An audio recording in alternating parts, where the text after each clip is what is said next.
In this video, we're going over 9 huge mistakes and misconceptions that are holding you back in Overwatch 2. If you continue to do these things, you will absolutely never climb. But reaching your all-time high is only a click away with my private coaching sessions finally opening up. I've had so many clients reach their all-time high, so do yourself a favor and check it out right now in the links down below. Let's get into it.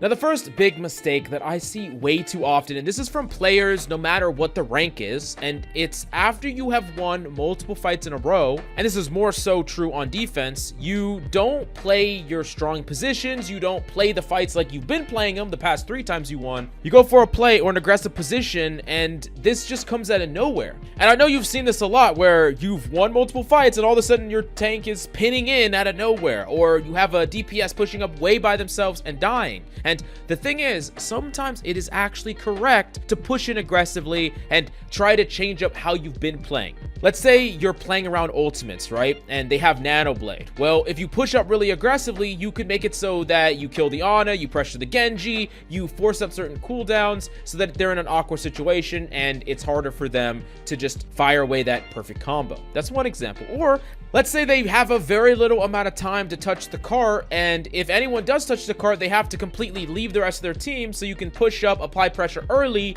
force them to use their cooldowns early, or kill the people that are split. That's a legitimate reason to push up. But if you don't have a legitimate reason to do so, don't just go for a super aggressive play or change things up just for the sake of it. I feel like a lot of people are just bored and they're trying to search for something, seek something, but just take the boring win. You can have an exciting loss later, okay? Speaking of which, the next thing, and this is such an important thing that happens a lot, is forcing engagements early. Let's say that you have an ultimate coming up, something super powerful. Maybe it's a Nano, maybe it's a Sigma ult, maybe it's a Kitsune Rush, right? And you're 80% at that, maybe 70%. It's a good idea if you're going into a fight to play for that ultimate. Slow things down. Wait till you have ultimate so that you can actually start an engagement. But way too many teams will force a fight. They'll go in aggressively by themselves. They'll push an enemy really hard, when if they would have just played for that ultimate, they could have won very easily, especially in fights where the enemy team didn't have an ultimate or you have like a fundamental advantage. So instead of just forcing things through, realize that there are times when it's actually in your best interest to slow a fight down, trade resources, trade damage, and wait for an opportunity. And there's other situations where, let's say y'all have an ultimate combo and the enemy team might not have ultimates yet. You don't want to go slow, because if you go slow, you give the enemy an opportunity to get a pick, get advantage, build those ultimates. So understanding that is super important, and it can change the way you play.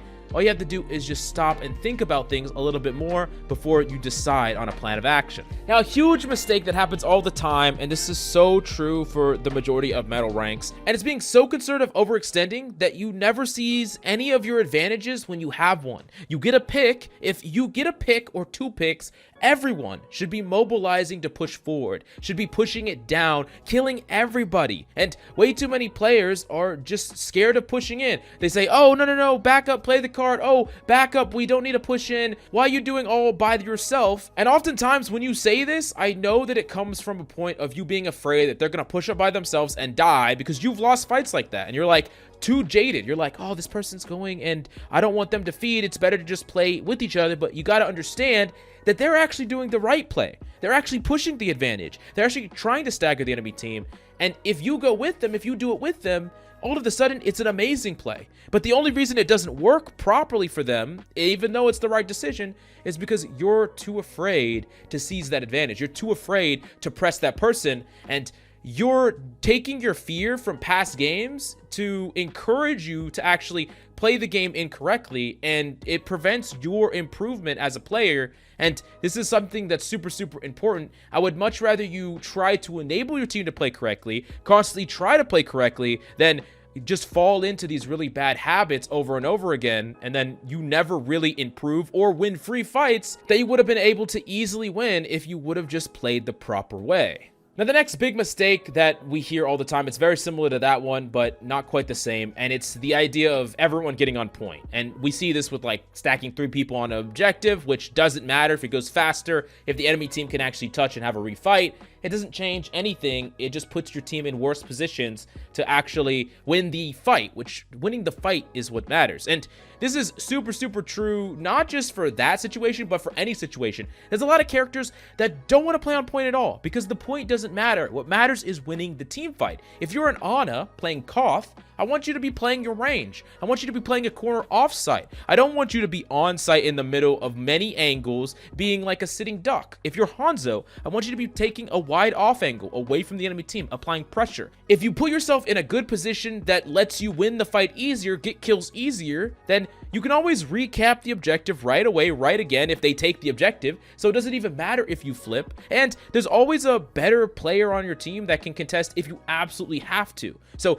realize that if you're contesting with characters that shouldn't be contesting, you've already put yourself in a huge disadvantage. That means you're more likely to lose the fight and lose the game. And the way that you truly start to win more games and understand the game at a higher level is realize that the time that the enemy team is ticking up when they control objectives and the movement of an objective, that's all just resources, just one of many resources that you can play around with. You can give, you can take, you can give people the resource of having a tick against you or 2 ticks against you, or you can give them the resource of having more time on the clock. But if you win the ultimate fight, the ultimate battle, the team fight, it doesn't matter because it far outweighs any other resources that you can give up. It far outweighs the resources of abilities, ultimates, time. And if you do this, you're going to put yourself in a lot less situations where you have to be on point, you know, overtime situations, or putting you into a rock and a hard place where now you have to fight on point because you have no choice, even though it already puts you at a disadvantage. Now, one of the big misconceptions that a lot of people have is that there's certain characters that are just too hard to learn. I hear this most when I'm coaching players where they say, oh, I don't want to learn Doomfist or I don't want to learn Tracer because they just feel too hard to get into. And I understand the sentiment, like these characters don't have a low skill floor. There's quite a bit of things you need to learn on the character before you're going to be as good on these characters as your other mains. But really, a lot of that unfamiliarity will kind of get dispersed very, very quickly. If you start to grind these characters for even a day on an alternate account, you'll really start to pick up a lot of things and get a framework to play the character. And then just with a couple of guides and watching a couple of players play the character properly and trying to adopt those things into your own play, you will learn these characters a lot faster than you think. It's crazy how many transferable things are from one character to the next. Most of what makes Overwatch complicated is stuff that you can learn on every character. And sure, there are certain game sense and mechanical intricacies, positional intricacies with every single character, but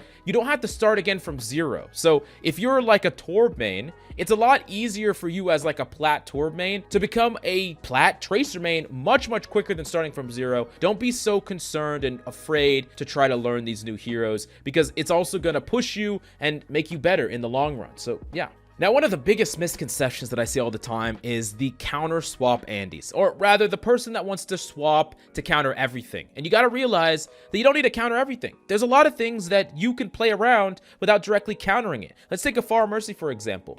You pop out of spawn and you're Tracer. A good Far Mercy never going to give you the opportunity to kill them. But if they have an Ana, guess what? That Ana is going to be alone. And the farther and farther away the Far Mercy is playing, the less and less resources that Ana is going to get. So that's a way that you can change up your playstyle. In addition to that, oftentimes you'll hear like the second there's a Pharah, hey, can we get a hit scanner? The second there's a Winston, hey, can we get a Reaper? And the game is multi-dimensional. There's different ways to fight anything. And you also have to consider what you're good at. And you can make up a lot of the disadvantages in matchups with your own skill and your own pressure. Just because I'm playing Doomfist and the enemy's playing Hog doesn't mean that I just want to swap off every single time, because my skill and the way that I can adapt my own play can make up for the fact that Hog is a rather difficult matchup at times depending on my team composition. If I'm a threat, a menace on Tracer, Tracer's my main, I don't want to just swap to a lackluster Soldier or Cassidy just to get that presumed counter off, when oftentimes the burden is on that Pharah to perform better than I am on my main. And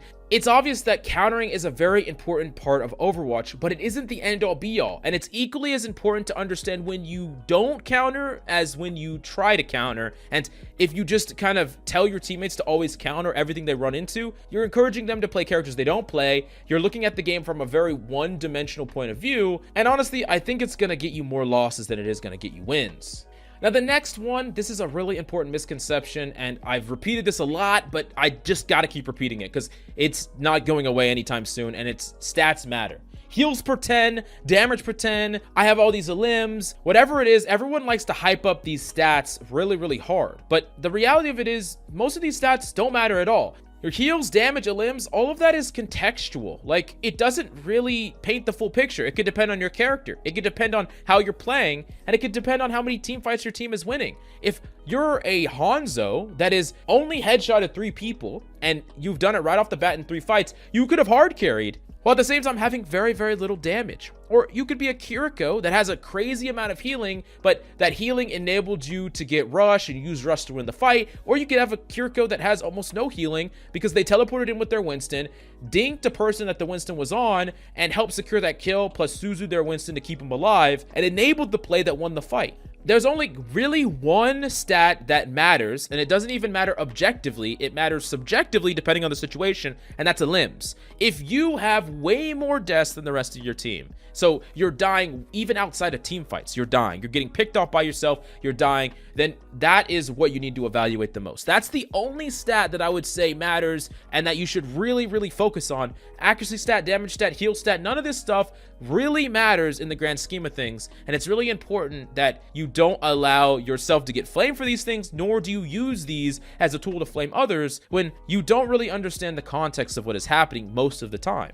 Now, last but certainly not least, and this is a huge mistake that I'm going to be honest here, I probably perpetuate this mistake a bit, but I try to make caveats in my videos so you don't fully try to do this, and it's the idea that you have to play the meta. I understand that I do make tier lists, and I talk about what's meta, what's strong at different ranks, at different metas, talking about the pro play, talking about various ranks, but you got to understand that every single character can get you to Grandmaster, and pretty much every single character could get you to top 500, especially if you really push the bounds of what that character can do. Now, is that the easiest way to get to the high ranks? Is that the easiest way to dominate your own games? Probably not, but at the end of the day, just like we talked about with trying to learn a hard hero or a harder hero, easy doesn't mean good. Easy doesn't mean good for you, because sometimes going the easy route means that you're not developing yourself. You're not becoming better. You're not improving at the game. And then you're going to bottleneck later on. You might be able to get to diamond easier by playing a certain character, but that doesn't mean you'll be able to get to masters. In fact, it might hold you back from getting to masters more because you went the easiest route. You followed that meta. You followed those tier lists. So while it's good to understand what is going to be played, what people are likely to play, and how you can adopt your play or play around those things, it's also important to understand that a meta is not something that you should just blindly follow or feel like you're forced to follow. There's tons of ways to have success even outside of that, and this is a really, really important point to get. So don't criticize people for not playing meta. Don't feel like you have to play meta yourself, and realize that if you are playing something untraditional, you can still find success with it. All you have to do is put in the work, try to experiment with your character against characters that are played a lot, and I wish you the best of luck. But if you enjoyed the content, smash the like, subscribe, and for private coaching, definitely check out my Patreon. Links will be in the description down below. But thank you so much for coming by. I really hope you enjoyed the video, and I'll see y'all next time.